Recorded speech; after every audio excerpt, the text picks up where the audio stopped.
Blog Talk Radio. Welcome to Women Who Rock with Success, which is an award-winning show for professional women. We profile a collective of amazing women who are thriving to build their brand. Women are handpicked in various fields who can provide credible information to build your business and lifestyle. We are live each Thursday at 9 a.m. Central Time, followed by our latest brand, Women Who Rock Investigates. To learn more about us, go to our website at www.womenwhorockwithsuccess.com. Now, let's join our podcast host in the studio, Mrs. Diane Winbush. And good morning and welcome to Women Who Rock with Success. Thank you so much for tuning in with us on today. And last week, of course, on our investigation channel, we discussed and talked about some investments in regarding to Bitcoin. This is what's trending in the U.S. and around the globe on today, and that is cryptocurrency.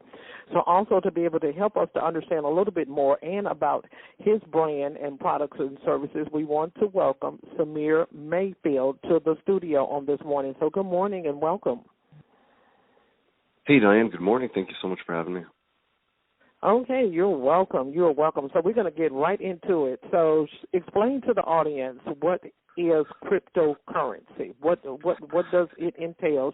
And, of course, we have several audiences, but on this one, I think you may be the first guest this year to be able to help us a little bit with Bitcoin. So share a little bit about what Bitcoin is and what is cryptocurrency. Sure.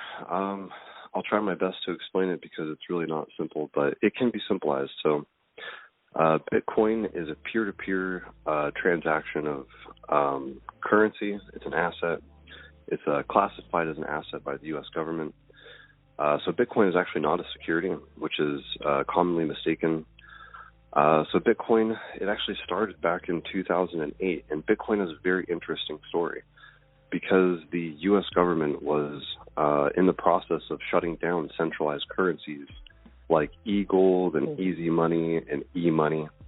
And so Bitcoin kind of came into the picture. And, I'm not actually the hugest fan of Bitcoin, to be honest with you, because Bitcoin started out as black market money. So for that purpose, I'm actually not a huge fan of Bitcoin. I like the protocol consensus of Bitcoin, and it is the leading coin in the market. It's sort of how people understand blockchain and cryptocurrency. And I do think that Bitcoin will still continue to thrive because there's been a ton of institutional money that's been put into Bitcoin. So it's no longer the same type of beast that it was when it first started. But yeah, I mean, no one knows who started Bitcoin exactly. That's another sort of scarce component of Bitcoin, is that we don't know who started it. And 20% of its supply is just locked away in some, early address that was mining the coin back when it first started.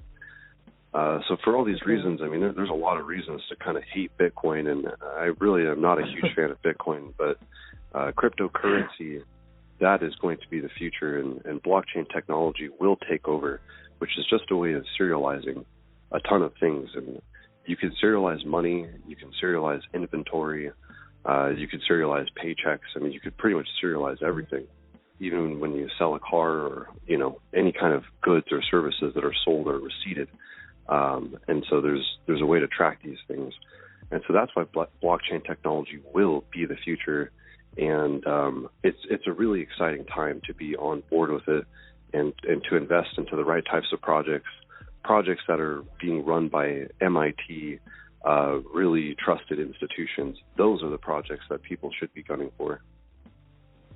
Okay, great. Okay. So, so we'll just stick with your brand and what you, offer for your clients and customers. So we want to also understand as to what compels you to be able to get into digital financing. What thrust or thrived you to be able to start getting into this new trending of money? Sure. Well, there's a couple of things that got me interested, but, from the early days, going back to my childhood when I was just a 10-year-old kid, my family and I was spied on by the FBI. without a warrant, and it was because the Patriot Act was giving the government the right to spy on people without having a warrant issued from a judge. So the Patriot Act, which is a way to void people's rights here in the United States, unfortunately, really gave me a lot of purpose as to why we need to go in a direction of decentralization, because at least the way I saw it is that the centralized entities are not doing their job properly. So my father, his name is Brandon Mayfield, he was accused of being a terrorist. It was called the 2004 Madrid, Spain bombing. And my dad, he was raised in Kansas. He's an American. He converted to Islam when he was 20, and he married my mother, who's Egyptian. And he's been practicing Islam his whole life. He's an attorney. His passports were expired for 12 years. He had digital proof of his physical appearance in the state of Oregon at the time of the bombing, at the time of the incident. And they said that there was a 100% fingerprint that was found on an empty bag that held detonators. And it was a 100% fingerprint match according to the analysts in the United States. And then it was a few weeks later, my dad said he actually wrote a book with my sister. My sister graduated from Stanford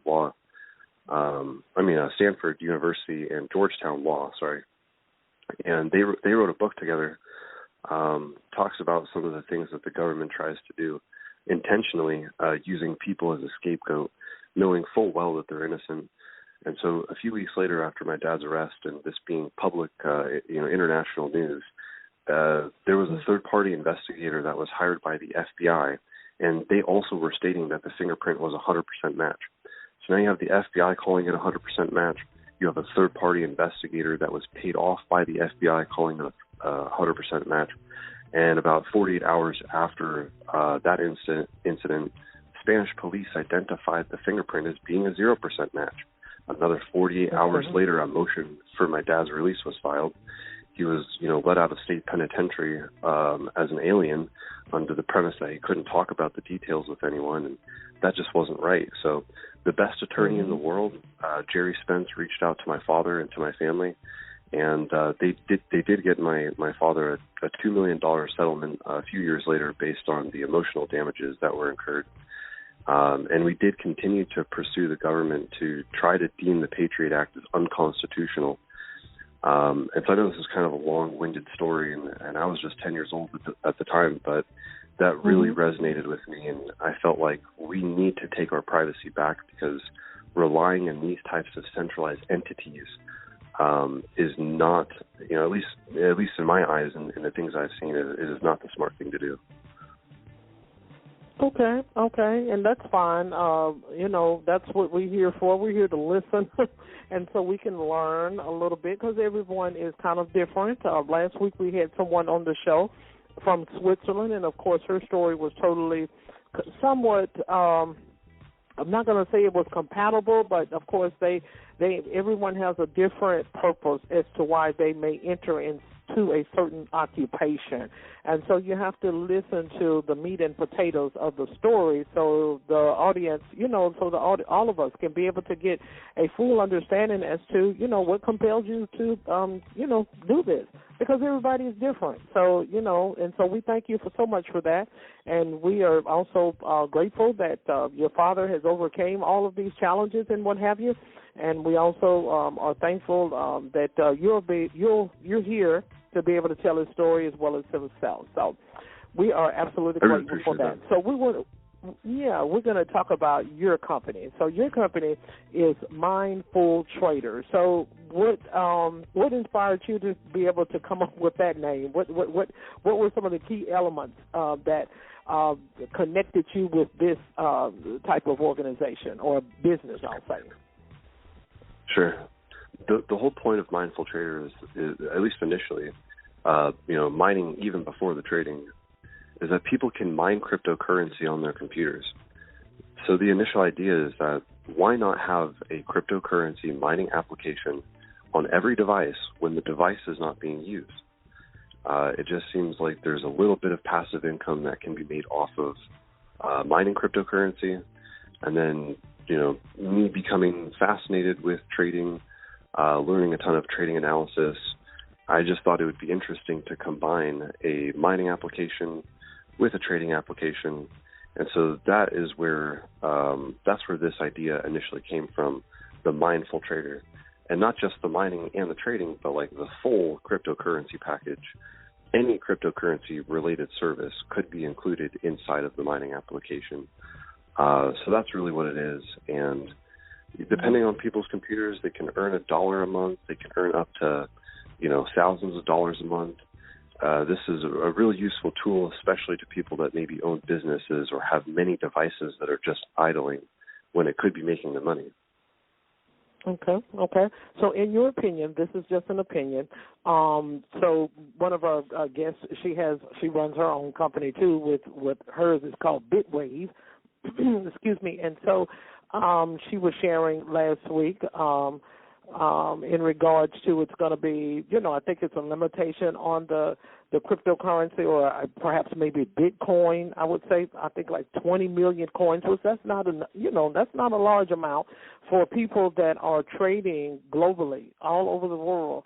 And so, what do you think, in your opinion? Because people want to know. Because after Bitcoin goes out, and I know that you're not a fan of Bitcoin, but what would be the next phase? What would be the next money? Because I'm pretty sure that the dollar value in the United States is totally deplenishing. And so I'm pretty sure that this digital money is going to be the new wave for the 21st century. So in your opinion, what do you think what the next brainstormer will come up with next to continue this digital money for investments? That's a great question. I really think that the next step is potentially stablecoin. And stablecoin is basically, it's U.S. dollar or whatever type of stablecoin relative to the country currency. It could be euro, like a stable euro coin, but stable U.S. dollar. Being me living in the United States, I'll just use U.S. dollar as an example. Stable U.S. dollar, it's not FDIC backed. It's not backed by the government, but it still has value to U.S. dollar. So really what cryptocurrency needs for adoption is stabilization, because cryptocurrency is so volatile. The world would be out of their mind to put all their money into an asset like Bitcoin, where it fluctuates, 10% in a single day, 20% drops 80%, it can drop 70%. So I think that is the direction it's going to go. And if we are to get there, if everyone puts their money into a stable U.S. dollar coin and it's no longer in the form of the FDIC-backed fiat USD, then the government's going to stop printing money, because the government doesn't print money based off of needing to pay back loans from banks. The banks are not loaning our money to the government. In reality, the government is printing money based on how much of our money is sitting inside of U.S. dollar in a bank account. And so if our money is no longer in the form of U.S. dollar and it's in the form of, let's say, USDT, which is U.S. dollar tether, it's tethered to the dollar, but it's not FDIC backed, then the government would stop printing money. In addition to there no longer being inflation, there are a ton of lending protocols that are built on stablecoin that's able to pay a higher interest based off of the money earned on the lending protocol that's higher than what the inflation is currently. So people would, it just seems like it would make sense for people to use a stable coin if it's tied to a debit card, and they can spend it directly at any business that accepts it. And that's already starting to happen. There's a company called Voyager, and I'm here to talk about my company, MineFullTrader, but just to put it into perspective, there are people out there that are on the edge of doing these things. And, I'm not quite there with the stable coin and a debit card just yet, but we do have a mining application. We do have a trading platform, and people will get lots of benefits for holding our token, specifically, getting sort of like company profits, because half of all fees on the platform generated will provide liquidity towards the MFT token. So as long as the ecosystem has people using it and it grows, then it's, ultimately going to relate to a higher price than token price. Absolutely. Absolutely. I agree. I feel that also that the dollar value, I mean, I kind of agree with you. They perhaps maybe stop printing it. And so one of the comments last week, and I'm not trying to compare the guest last week with you, but I'm just trying to relay some information over and pass it over as well to be able to get a better understanding, and so that the audience can get a better understanding. And so one of the CEOs, such as yourself, she had made a statement in regards to, the government, we're going to put that in quotations. Her name is Fairlane Raimundo, and she made a statement in regards that, cryptocurrency is a way so that the government do not come in and have a control and authority over their money. And I think that's the reason why everybody is running to cryptocurrency, because they no longer want the government to be able to rule and govern their finances in that type of way. So what is your opinion on that?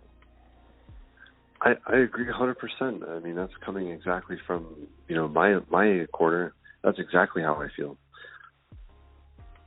Okay, great. So back to MineFullTrader. So what are some of the services that you offer? Some cryptocurrency businesses, they offer investments in regards to employment. Some of them offer it in regards to income taxes. Some of them offer it to, return on investments, ROI, when people retire and what have you. So what are some of the services that you offer so the audience can be able to learn about, who to come to for what? Some people, everybody may not do tax services. They may not offer the cryptocurrency for tax services, or some may and may not. So what are some of the types of services that you offer for the public with MineFullTraders? Yes, ma'am. We do offer mining. We offer trading. We offer botted trading. We offer staking rewards, debit cards, NFT ball raffles. And soon we'll have our own protocol.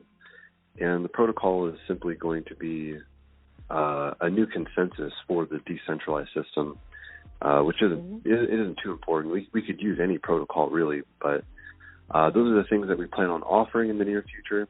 And the benefits of doing this is that the devices can pay for themselves. So if running the application on the device for, let's say, a 2-year period of time results in it paying for itself, and it's running when you're not using it, then it just makes sense to use it. Okay, that's fair enough. Because with that, as you stated before, and so we've had some previous guests on the show that have mentioned the same thing, that, Bitcoin, nobody knows where it comes from, who's running it, who's handling it. But I'm thinking, too, also with the cryptocurrency, it has the government in some sort of disarray as well, because they're trying to handle the fact as to where is this money, this printing money is leaving our hands, and so we're not, we're no longer able to control the Americans, and then even, some global partners, they are, I heard a story, someone had told me a story about someone was trying to catch a train from Africa. They were not able to do it because something was down, the computer was down or something, but they were able to be successful in it through using the cryptocurrency, and they was able to make that flight. They was able to get things done, and they were able to be able to, to complete the assignment, what they needed to complete. So that was, we were hearing a lot of stories of how sometimes the dollar will fall, the bank account will fall, but when the person goes in there and uses the cryptocurrency, whether it's Bitcoin or whether it's from your company, the people are more successful. So talk to us a little bit about that. I mean, how is it that we're Americans or we're global civilians or what have you, but once our own natural, routine financial way of paying for things, it will fail. It will not go through. It will fall, It will not go through. But when we use the cryptocurrency, it has an immediate access. Wow. Exactly, and a great, the best example I think at this time in history is the situation that's heating between Ukraine and Russia, and Ukraine is unable to spend money to get resources because all of their accounts have been locked up. And so $40 million has already been donated to Ukraine through cryptocurrency, and that's only possible through cryptocurrency. Okay. So got a few more questions. And so what are some of the longer-term goals for MineTrader? What are some of the short terms? I'm sorry. What are some of the short-term goals for your business, as what you would like to achieve and accomplish for your customers? We want people to have the ability to purchase crypto if they want with their debit card, but also to sell their cryptocurrency to their debit card. So when that Bitcoin is being earned, it would be nice if they could sell it. Because just the way the world works right now, you have to be liquid in order to buy things. I can't buy a sandwich. I can't buy McDonald's if I don't have U.S. dollar. So the Bitcoin is useful for specific things, but for a lot of common things, it's not exactly useful because it's not accepted yet. So with that said, we want to move in the direction of being able to provide a debit card off of a stablecoin, and just sort of break away from the traditional, fiat dollar, if possible. And ultimately, if the government says that we can't do that, we can't do that. But so far, we haven't gotten that type of vibe yet from the government. So I do think that that's still on. But that is the direction we want to go, and also to bring botted trading to the platform. There's people who are arbitraging, and they're making money off of the arbitrary price difference across multiple exchanges. And Voyager is one of them, a company I was just talking about. I'm invested in Voyager. That's why I talk about them. I'm also invested in MineFullTrader. But I do think that that's where things need to go. Okay, that's awesome. Okay, and so let's go with your long term. What are some of the long term goals that you and your team would be, interested in working towards in regards to what you want your customers to be able to see? What are some of the long term goals where you would like to see MineTrader further on down the road? As we have been talking since the top of the hour, in regards to how the government is losing, they're losing their leverage in regards to how people are spending. And then also you have banks now, they are even lowering their fees, their overdraft fees. Some of them are doing away with the overdraft fees due to, cryptocurrency. They're trying to stay in the competition of it, but I do not think, Samir, that they're going to be able to win over this cryptocurrency because it continues to satisfy customers all over the world. The regular dollar is not doing as quickly and faster as the cryptocurrency is doing. And even with the debit cards, people are, here's a quick story, real brief. And so this individual, I was at a hair salon or something like that, and so she went to California. So, in the South and some areas in the North perhaps maybe have not caught on to it yet. So anyway, she went to California back here about 6 months ago, and she went to a concession stand, and they would not take any American dollars. This is in California. This is in the United States. She had to be able to use her debit card. And it was expensive. It was an ice cream cone and one cookie. It was $14, but they had it right there at the stand. No cash, all debit. And I just really believe that that's where everybody is going to be going. They're going to be going to the crypto and as well to the debit card. So, and I'm serious. That was a story she told me, and I was just really shocked. I'm like $15, almost $15 for an ice cream cone, and they told her flat out, no, we're not taking American dollars, and this is in California. So, and that's just something I just wanted to kind of perhaps maybe throw out there to you as well. So, what are some of the long-term goals that you would like? Because I know that debit cards is going to be the next trending thing, even with the cryptocurrency as well. Wow, that is a great question. I really think that we really have to start educating businesses, and businesses need to start accepting cryptocurrency as a form of payment. And so that's the direction we want it to go in, and MineFullTrader is going to do the most that it can to contribute to this in the bigger picture.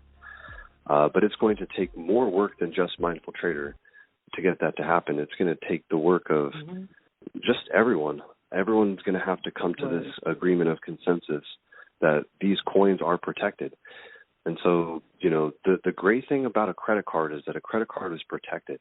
There's a lot of people that don't have a debit card at all because a debit card is only protected up to maybe $100. And a checking account is protected. So if someone steals money from a checking account, it is protected and it's covered. It's FDIC backed. Same with the credit card. But a debit card doesn't have that type of protection. So another big thing that people sometimes miss is how cryptocurrency is going to need some form of collateral. It's going to need some form of protection. If it's just a consensus of, oh, well, it was legitimate because this guy had the private key to sign this transaction, and so it must be real. So we're going to send the funds, and then we're going to confirm it across the world. But someone hacked his computer, and they sent it from his computer. But he wasn't the one who actually sent it. How does he file a complaint to try and get that back? So one of the biggest things that MFT is going to do is the blockchain protocol is to create a system that sort of mirrors the centralized system that stands currently. And it took me a long time to kind of realize this because we're trying to break away from the traditional centralized way of doing things. And so trying to build a system that mimics the centralized system is for the purpose that people are used to it. You know, people aren't going to just leave U.S. dollar immediately because there's Bitcoin. That's just too much change too quickly. People are used to U.S. dollar, and they're going to stick to U.S. dollar for a long time, probably for the rest of our lifetime. It'll still be in the picture, I believe. But once we have a better protocol where, like, security questions, you know, ways of forgetting your password to retrieve it, sending a transaction has to be done with your face in front of the camera, maybe taking a couple second video, analyzing, using AI to make sure that it's the same person that owns the account that's sending it. And if they forget their password, they don't need to go to a centralized database. All of their private information is going to be encrypted, and it's going to be split among world servers in small bits. And that's where it all started, was BitTorrenting. And so Bitcoin came from BitTorrenting. It's pretty much the same thing. And I think that that's sort of where it needs to go, is we just need a centralized system that you know, that is decentralized, and no one owns it. There's no way to hack a single computer or a single set of servers owned by a company. If there's thousands or hundreds of thousands or millions of private individuals that are contributing to the server consensus, that improves the security dramatically. Now the hacker, you know, he doesn't just need to hack 20 servers. Now he needs to hack thousands or millions of servers. And so then it becomes much harder for him to do that, and then also having a way to reverse the funds and providing admin keys to the right type of people, because institutions can protect us in specific ways, in specific manners, like credit cards do protect us. And so we need to bring that same type of protection to cryptocurrency, and that is a long-term future goal of MineFullTrader. Okay. Wow, well stated. So here's where you can be able to network with the audience. You can be able to share with them any links or blogs, or how they can be able to follow you on any social media platforms. You can be able to do this now so they can be able to connect with you after the show. That sounds great. I really appreciate you having me on the show, Diane. Okay. And so do you want to share your website or your blog as to how they can be able to connect with you? Sure. So our website is MineFullTrader.com. It's spelled MineFullTrader.com. You guys can check out our social medias. You can purchase our token at launch.MineFullTrader.com. And the pre-sale is going to go for a couple of months, probably into mid-June, so there's no big rush on it, but I do believe that it's a great opportunity. Being biased as the creator of it, obviously, I think it's a great opportunity. But I really do think that this is a good chance for people to get involved in cryptocurrency and to see the benefits of the privacy that can come with it and the control that comes with it. Okay, absolutely. Samir, we thank you so much for being our guest on today. You have shared so many nuggets, tools, and resources with the audience, and as well as how the audience can be able to connect to your brand. We thank you so much for being with us on today. And everyone, you can tune in with us on Tuesday for our next segment on Women Who Rock with Success. Have a great day, everyone. Thanks, Samir. Thanks again, Diane. Bye.